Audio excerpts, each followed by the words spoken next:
Mr. Chen Guangzhen made 7 very specific recommendations and observations in his testimony, of course, focusing on Mr. Guo and his plight and his deep empathy and concern, which we all share.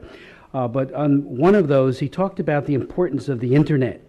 And I would just note parenthetically that I have introduced and reintroduced several times, which is regrettably opposed by the Obama administration, and that is a bill called the Global Online Freedom Act of 2013, H.R. 491, and Mr. Kumar and Amnesty and Reporters Without Borders and many other organizations, NGOs, have endorsed it and supported it over these many years. Part of the requirements of that legislation is to require Internet communication providers that are listed on the U.S. stock exchanges to disclose to the Securities and Exchange Commission their human rights due diligence, and that means Chinese companies like Bandao and others would have to tell us what they're doing vis-a-vis human rights, and if they are, as we know they are, censoring ad nauseum, that too would have to be disclosed. It prohibits the export of hardware or software that can be used for surveillance, tracking, and blocking to government end users in an Internet restricting country, a new term that we invent in the bill based on a preponderance of the evidence that they are restricting the Internet and surveilling their own people. And there are other provisions as well. Mr. Chen mentioned Hillary Clinton's statement about the Internet and allowing all members of the human race equal access to knowledge and thoughts. But this administration opposes the Global Online Freedom Act.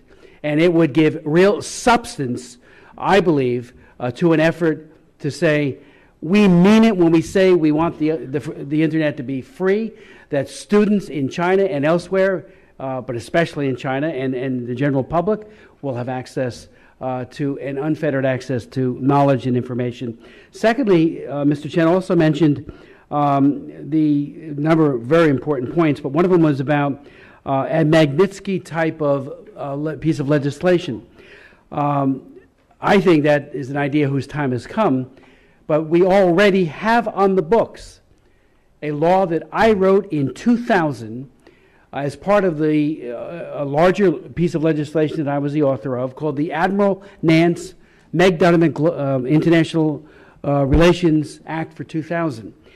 And that is to say that anyone who is complicit in the barbaric one-child-per-couple policy, and Chen Guangzhen talks about it as being evil and wicked, which it is. It abuses women. There's no greater abuse of women's rights occurring in the world. And the legislation, which is law on the books right now, that is not being enforced by the Obama administration, and wasn't even enforced well by the Bush administration, says that anybody who was complicit in those crimes is denied a visa to come to the United States. We asked the Congressional Research Service to look into this last year and found that less than 30 people were penalized by visa denial, and we know that there are hundreds of thousands throughout China who are visiting this unbelievable agony upon women and destroying children and young babies, especially the girl child, through sex selection abortion. So that is a law that has gone unimplemented by the Obama administration. We will redouble our efforts as we've done over and over. I asked the administration, what are you doing? Why aren't you implementing it? And we get a big blank stare, but we'll continue to try. But I thank you for raising the Magnitsky, and I think as Mr. Kumar and so many others know, it does work when you hold individuals responsible for crimes in a regime that is called a dictatorship. It has a profound impact. I wrote a law back in 2004 called the Belarus Democracy Act. The mainstay of that law was to hold Lukashenko and his other fellow repressors in Belarus through visa denial, and well over 200 people, it's a small country, have been denied visas to come to the United States, and the Europeans have followed suit. So it is a model, and Magnitsky certainly is working roughly, but it is working vis-a-vis Russia today. So I thank you for those very specific recommendations, Mr. Chen. If there's any further comments, and then I'll go to Mr. Meadows, that any of our distinguished witnesses would like to make, you certainly laid out the case. We will follow this up with a letter to President Obama. We will include all of your testimony. We will ask him. He is a Nobel Peace Prize winner. He has gravitas, the likes of which very few people have in the world, to raise these issues. And certainly now with President Xi Jinping moving aggressively in the other direction. It was already bad under his predecessor, President Hu. It has gotten worse, as we all know. So there needs to be, I think, a revisiting of these issues by the administration. And again, Ms. Yang, your comments, everyone should read as well as your moms, should read those comments and say, a mother and daughter testifying on behalf of their husband and dad with such eloquence and such class is so moving. There's so much love coming from you towards your father and your husband. And my hope is that will further motivate all of us who often fall asleep and don't do enough to really make a difference. And our president needs to step up. Our Congress needs to step up, and we need to do much more. And again, Mr. Kumar, I love your idea of the human rights dialogues, well-meaning. They don't work. We need to integrate it into the security and economic. And you're right, the Secretary of State is there, and hopefully Secretary Kerry will take these cases and take them seriously. So I'd like to yield to any of you and then go to Mr. Meadows for any questions you might have. If you wanted to comment on any of that, or I'll go right to Mr. Meadows.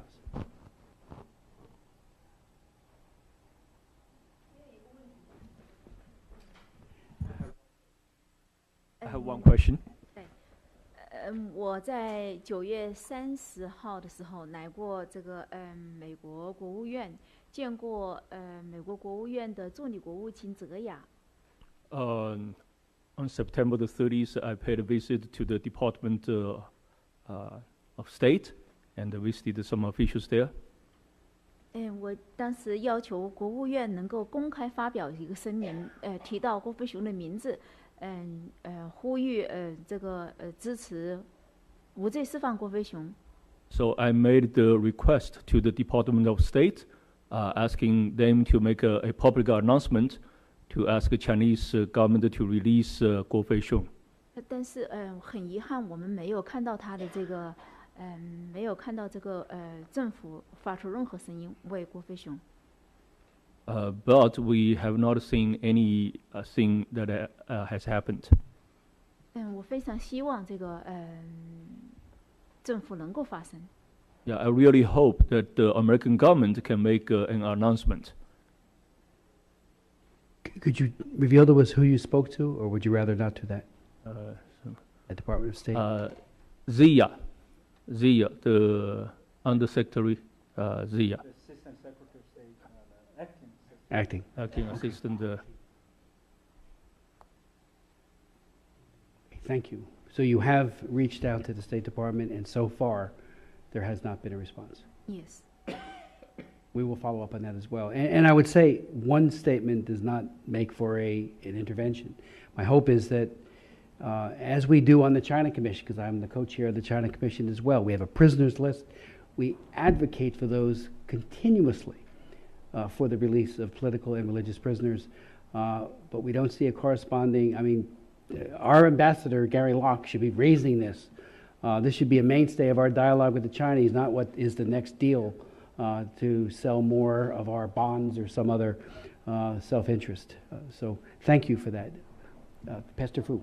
I have a quick comment about the follow-up about the improving the U.S.-China human rights dialogue, the mechanism. Although, within our human rights communities, we basically have concluded with the same conclusion, as Chen Guangchong put it nicely, that the human rights dialogue has become a human rights empty talk. But I remembered this May when I traveled with Chen Guangchong at the European Parliament, and we met with the EU's highest human rights officer, the former foreign minister for Greece, and he, in a private setting, but he wants us actually to know that when Chen Guangchong was still under house arrest, and one EU diplomat tried to visit him and was beaten up right outside his Dongshigu village. And instead of making public, I mean, it's obviously a diplomatic, a protest is warranted. The EU has waited until the next round of human rights dialogue, the next year, and talked to the Chinese government and said, why did you beat up our diplomat over there? And so we were sort of very, very concerned that actually, that very incident that Chinese sort of guards could beat up EU sort of one of the world most powerful, so sovereign country bloc could keep silence of a fellow diplomat who was beaten. So what, after talking with Mr. Chen Guangcheng, of course, we were making suggestions to them, and I think it can apply to the U.S.-China human rights dialogue. One way is to avoid becoming a show of empty talks is to make the human rights dialogue live streaming, to make it live broadcast. If they want to talk lies, actually the Chinese talked back to the EU and said, no, Chen Guangcheng is free. We didn't beat up your diplomat. He's all right. So I think the reason the Chinese regime can pronounce this blind, just lies so unshamefully is a closed door, under the table dialogue. If it's broadcast live, even part of the session, when the diplomats are on the same table, when the Chinese people and American people and the world know what we're talking about, and if it's a true dialogue, I think it will produce some fruits, some result. And so that's my comment. Mr. Fu, thank you very much. Mr. Meadows. Thank you, Mr.